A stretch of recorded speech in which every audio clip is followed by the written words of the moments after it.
Now, running the marathon is a logistical challenge as much as it is a physical, especially when you're doing something like that abroad. This is the first time I've gone out of Denmark to run an event. I've done events abroad before, but this is my first running event, and it was quite something. So we left Denmark Friday, had a pretty decent bus ride down there, no hassle, except for the fact that for some reason the driving times to the chauffeur were messed up, and we ended up not eating where we were supposed to. So we ended up at a Macdonalds instead, which was interesting heading into a marathon. Is not exactly ideal when you plan on something more carb heavy like a pasta or something. But it worked out. I had a lot of fries, and on we go. We make it to Berlin at about 10 in the evening. So day 2. The Expo itself is pretty stunning. And it's in this old airport, and you head in, walk through the check-in area and go straight down to one of the terminals. You come through, you get your wristband, and you're suddenly in this old airplane hangar with just running Expo stuff everywhere. And you have 45,000 people coming through in a matter of like 3 days. So it is packed. Like you walk in and you can barely get, back and forth. And especially when we're arriving on a Saturday, the busiest day for the Expo. So there wasn't really a lot of time to see much of the Expo. Tried to go through like the Ultra booth, the Hoka booth. Wanted to check out Adidas, but it was so many people. So it was just a matter of getting in, getting our race bags, and then getting back out. And then we went straight for an early lunch. Now for a marathon like this, for anything like this, I do recommend going with something relatively safe. So we went for a pasta at pretty standard place we go to called Papiano's. I kind of knew what the food was like, and it was pretty safe, and I ended up just having a lot of pasta and some bruschettas and so on. So an overall like nice carb meal before you're heading out to like see the start area. Because you're sitting there right next to Brandenburger. Like you go out to the start area and you're right next to Brandenburger Tor, which is essentially where the finish is. It's the final stretch before the finish line. And you're all of a sudden hit with this just onset of just a bit of anxiety, because you know that in less than like 24 hours, you're hopefully going to be coming through this area unless something has gone horribly wrong. So that in and of itself is quite a scary feeling to be there. It's so spectacular, it's so huge, and it's an amazing finish area.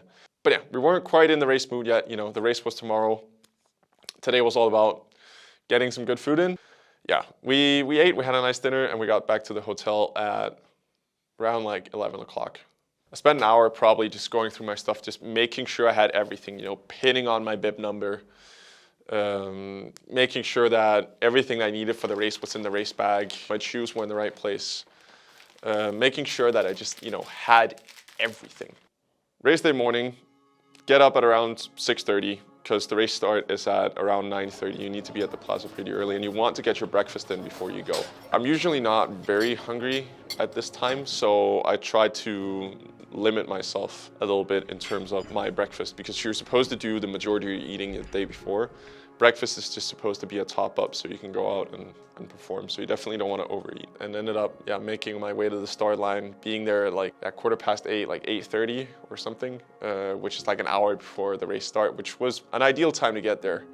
And when you walk there, you slowly just see people starting to gather. Like suddenly you're walking with more and more people, and then you get to the event plaza, which is outside the Reichstag. And it's just an explosion of people. Like there's 45,000 people just sitting on this just lawn. Completely impossible to navigate. I was there with my buddy, and we drop off our bags and start to head to the start area. And just this mass of people just converging on these not super wide roads leading into like a forested bit with like a bit of a trail just headed out to the start line. And then suddenly you get there and you turn the corner and you're on the main road, and you just look ahead and it's just a sea of people, and you're behind, and it's like, so you just feel the the tension and the excitement in the air of. My first marathon had not gone great. I'd come in at a 4:06, but the last 5Ks have been absolutely horrible, like some of the hardest I think I've ever run. And that onset nervousness of not really knowing what the race was going to be like by the very end was so hard. I mean, conditions were perfect. We had 12 degrees and like mixed cloud cover, and that added to the nervousness too, because it was if I was going to break a PR, if I was going to do something spectacular, it was going to be on this day. And yeah, you start to make your way to the start line. You know, you send off in groups, one at a time. And it was about 40 minutes from the initial race start that we actually got to start. Like, it was 10 past 10. Immediately, I was just taken away, you know, by the adrenaline of having started this absolute, you know, this milestone of running, you know, one of the majors. And this mix of just excitement and nervousness and like cold air, and it was just a cocktail that like meant that I could like barely remember the first 5 kilometers. It was just incredible. Fortunately, I had my running mate with me who would kind of keep a leash on me, because if I'd been alone, I would have just gone for it. I think I would have burned out at the half marathon because I was so excited. But fortunately, he was able to keep an eye on me, and we ran a pretty steady pace, constantly confirming each other that this was the correct strategy and the correct pace we were on. And yeah, we had an agreement that at 32 Ks we would split, because his knees weren't handling, and I was really feeling like I had a good day. You know, I have a million people along this route, and you're just in heaven. Like, it's absolutely like an insane feeling. So I was having the time of my life, and we get to the first half marathon, and I'm still feeling really good. We get past the 21, and I can start to hear him struggle a bit, and we sort of drop our pace a little bit until we get to the 32. At which point, he says to me, it's like, all right, you can go now, I'll hang on for as long as I can. And I remember answering him and saying that, like, you know, I've recalculated my race strategy too. If I can walk when I get across the line, I have not gone fast enough. So I take off running pretty fast, like within the limits of not burning out, because I could definitely feel my legs getting sore and tired at this point. You know, that's when I slowly started to smell it. My personal best from Copenhagen was 4 hours, 6-minute marathon. And suddenly I noticed that I was on pace for a 3:45. And I initially thought, maybe if I give it enough throttle, I can get to a 3:40, which would be, you know, huge. It would be 26 minutes faster. But I do start, you know, I still feel the limitations on my legs, and I didn't want to just, you know, completely overcook it and just set into a cramp. So dial back a bit and try to maintain this 3:45 pace. Suddenly, you know, I start to realize that as we get closer and closer, and there are more and more people, it's like, you know, I get this feeling of, you know, I'm gonna make it.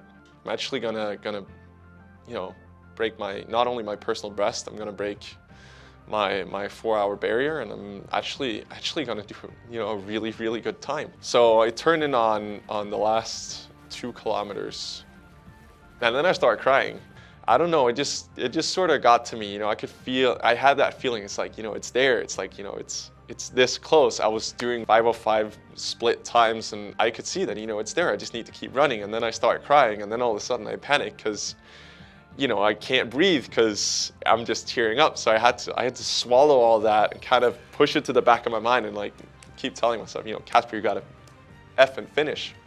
And then I sort of turned the corner, and then, you know, it's a straight shot to the finish line. The last bit, you know, you can see the finish line for a very long time, and so you're just in this ecstasy of being able to see the finish, knowing what time you're going to get, and you have so many people spurring you on, but you can't quite sprint for it because it's still very far away, and you don't want a sudden onset of cramp or something. So you're just running through it, just trying to enjoy it, and you get down through Brandenburg, and you know it's there, and then cross the finish line, and you know, you get your medal, and at that point, it's super unreal. You just finished the Berlin Marathon. You know, one of the lifetime achievements for a lot of people, and yeah, you're just there, you know, trying to comprehend what just happened.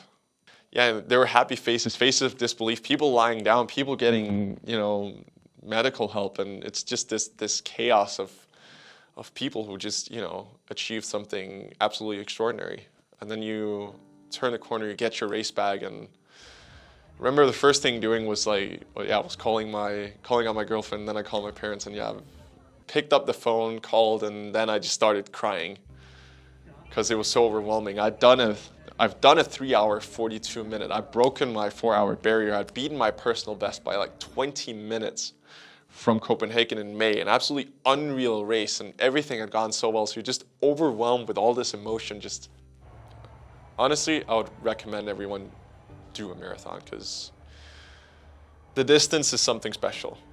Like, it's mythical, and you're pushed to your very limit. Like, there is nothing more to give when you cross that line. Yeah, it feels stunning. It's unlike any other feeling that I've ever had at, like, partaken in any other race. And I've done quite a few races. I've done quite a few events, but none of them have left me in tears. So if you have the opportunity, do a Berlin Marathon, because you will never regret it.